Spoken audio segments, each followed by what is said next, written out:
Hi friends, David here from Learn Stage Lighting, and today I stand here in a hazy office with two fixtures. One, the fixture we're going to talk about today, is it Elation's best kept secret ever? And number two, the Volux Spectra 300 that we've reviewed here before, we've gone over. And the purpose of this, the reason why I've got both of these guys here in the studio today, is because it's kind of one of those situations where you say, things are not always as they seem. And, maybe the Dartz 360, if you haven't looked at it before, might be a really great fixture to look at if you're trying to get looks like this on your stage. So what I want to do is I want to go in depth. I want to look in depth at the Dartz, dispel some myths, dispel some rumors about it, and look at some science and just think about some ways that you could, decide if the Dartz 360 is a really good fixture for you, and why, if you haven't considered it before for your stage, you might want to take a closer look at it. Let's dive in.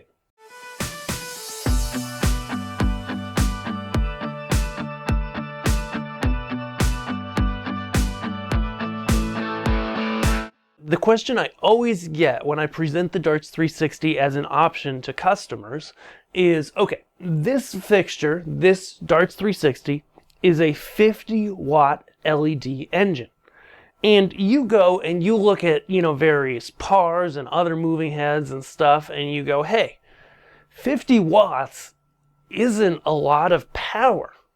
How in the world could it ever compete with larger fixtures, right? And then I often counter that with, the tale of, hey, if you go out there, look at press releases, look at big tours, the Dartz 360, which is actually an older model from Elation, it's actually about 6 years old at this point, but still going strong, is a really unique fixture for a couple of reasons, and it actually kicks way above what you might think. And so the first thing to always remember with LEDs is wattage never, ever, ever, ever, ever tells you how bright the fixture is. If you're comparing similar fixtures in a similar class, at a similar quality level, they can offer some correlation, but ultimately, wattage in LEDs never, never, never, never, never determines brightness. Ever. And give you an idea, but you could go out there and make a fixture with an 800-watt LED source and do a terrible job with the optics and choose a really inefficient LED and end up with something that's not all that bright. Or you could do something like the Dartz 360, okay? What we're going to look at today. Take a 50-watt LED and make it look brighter in a lot of colors than a 300-watt LED. How does that work? Before we get down to all the brass tacks, I do want to just look at the fixture, give you, the Dartz 360 is an interesting fixture, just because physically, it's been one that has been on the market for a long time. It's not new, okay? But I think it's really worth looking at. So you basically have a really small fixture, being only a 50-watt LED, that really helps. It's pretty quiet as well too, very quiet compared to other fixtures, got a lot of room for airflow here. On the front, you're gonna have an LCD screen with a basic menu. On the back, you've got power con, true one, in and through, so true one, a 5-pin DMX, and also ArtNet. And I believe it can actually technically do ClingNet too, whatever. There's also Elation's wireless DMX built in, so there's a little antenna hidden under one of the handles, right? Yeah, it's hiding under one of the handles here. It's actually in a really good spot that, as long as you retract it, is not too easy to break off. Kudos there to the design team. And the 360 part comes from the fact that it actually has infinite pan and tilt. Okay, we'll get to that in a minute. But what I always like to look at with a fixture is, okay, how does it actually in real life perform compared to other fixtures? And this is where the Dartz really gets above its weight. So like I mentioned, we're looking at it next to the Volux Spectra 300. I like both of these fixtures a lot, okay? And what we're doing is basically doing a behind the stage, beam in the air look. Okay, now this is a really popular look, right? Like in the church world, in bands, in DJs. This is something that you see all the time. You see, just beams of light shooting through the air, often either with a gobo or a prism. And so that's where the Dartz is really going to shine. So let's talk about some feature sets. The Dartz, first and foremost, is a white source fixture, or not a white source, an RGB source fixture. At full, it's a little pinkish, but you dial it back here and I can match the daylight color balanced video lighting that I have here.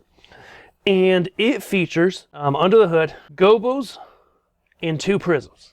Out of the box, if we pull this guy in and we pop it to its brightest, to its tightest, it is a very cool beamy look for when you want to shoot something from behind a band. In fact, let's just go ahead on the Spectra, the other fixture. They're both very bright. If I go and look at them in the wide shot and actually look at it physically myself, okay, at full white, they're a very similar apparent brightness. The Spectra is a little wider, the Dartz is a little narrower, okay? But the magic really starts to come, and the RGB source really gets powerful when you remember that, back to camera 1, when you remember that, this in the Dartz is an RGB source, meaning that it's using red, green, and blue to make this white, as opposed to a white source where anytime you're making a color, which in lighting, when you're lighting from behind a band doing backlight stuff, most of the time you're making color. You're subtracting, right? So if I go and start doing deep colors, oops, we need to get both of them to do first. So if I go and do a deep red, we're gonna see right away on camera, in person, the Dartz is looking brighter, right? Same with green and blue, the primaries that the Dartz does, okay? If we pull into something like a cyan,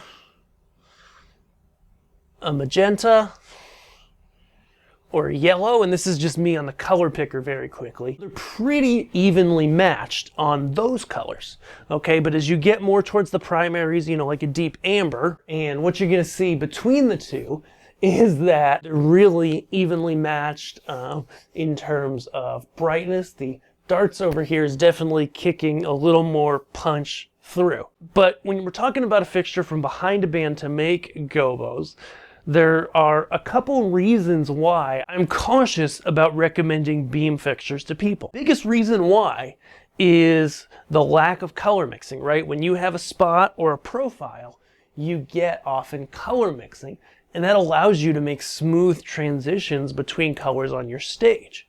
Okay, the Dartz 360 is a beam with color mixing. So now, if we go back to where we were a while ago, where we're shooting some colors through the air, and get some gobos rocking and rolling in the fixtures, now you start to see, oh, okay, so the difference between a fully featured white spot fixture and this smaller, faster, infinite pan and tilt beam fixture is that, for some situations, maybe the beam's better, right? Where you're going and you have, this place where you're just shooting beams from the backlight. Again, very, very popular, in the church world these days, in the band world, is, shooting from behind.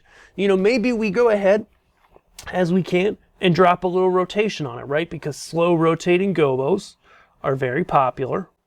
And so now you see we essentially have the same look, but it gets better because with the Dartz, we've got 2 prisms. And so say I take the other prism and make it go the other way. And now we start to get a completely different, completely unique look where the beam is actually kind of morphing, almost like a laser, actually. Since we've done a good comparison here, there's a couple things that really set it apart, make it interesting, is you're getting your brightness and you're really saving, you're really conserving all of your brightness that's inside of the fixture and making it come out of the fixture, right? Instead of using a gobo that's like a bunch of circles around the outside and a lot of dark, a lot of light being filtered out, in the Dartz, you use a prism And then you're keeping all of that light. You're spreading it all out. And therefore, you're getting more out of it. You're getting more brightness. And so that's why we really like it here, as well as the fact that it moves super fast for when you want to move fast. It is very responsive. It has the infinite pan and tilt. Let's get to that. That's cool stuff here. So say we're rocking and rolling here, and we go ahead and set the infinite pan and tilt, and we make it go fast. So at its fastest, as you see, it's bopping through there. You get a lot of cool movement. You can spin round and round and round in circles on pan forever. Same with tilt. It's very quick. Just a trick that you definitely don't have. Typical regular fixture. And I think when you combine that with the fact that you've got a set of gobos, so you can shape the beam, you can subtract from it, right? You can make it smaller, you can make it wider, etc.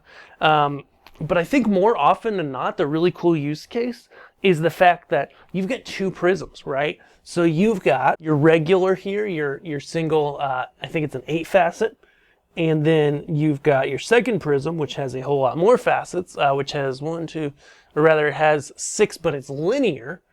And then it kind of gives you that cool laser beamy look, which is going to allow you basically between prism 1, prism 2, both prisms, rotating the same way, other ways, and then having gobos for when you do want to break up the beam a little bit, full color mixing, continuous pan and tilt. I would argue when you're lighting something from, behind the stage and you just want to shine patterns through the air, I would argue that more often than not, it may make more sense to go with the smaller, lighter fixture that has some additional stuff like that infinite pan and tilt, rather than a larger fixture, which I also like a lot, and we also think is a great fixture. But at the end of the day, it's worth looking at. You say to yourself, okay, the reason why I really like to think of the Dartz 360 as Elation's hidden secret here is because it is really small and compact and punches high above its weight in brightness, because instead of filtering light out, you actually go and you're diverting the light with a series of prisms. Or instead of subtracting from a white source, you're adding with red, green, and blue colors. And when you do that, you get a lot more weight, and it is a high efficiency LED array too, but you just get so much more brightness. And so I hope you guys have enjoyed this video. Just really a totally non-biased look at two fixtures, because ultimately, until the Spectra hit the market, if you wanted a fixture that gave you this look, but out of a CMY source, it was about twice the price. Now, sure, I can get a good fixture from either brand that I honestly stand behind and think both are great options for about the same cost at the time of this recording. And so how do you choose, right? Ultimately, I think the Dartz is really, really, really worth a look.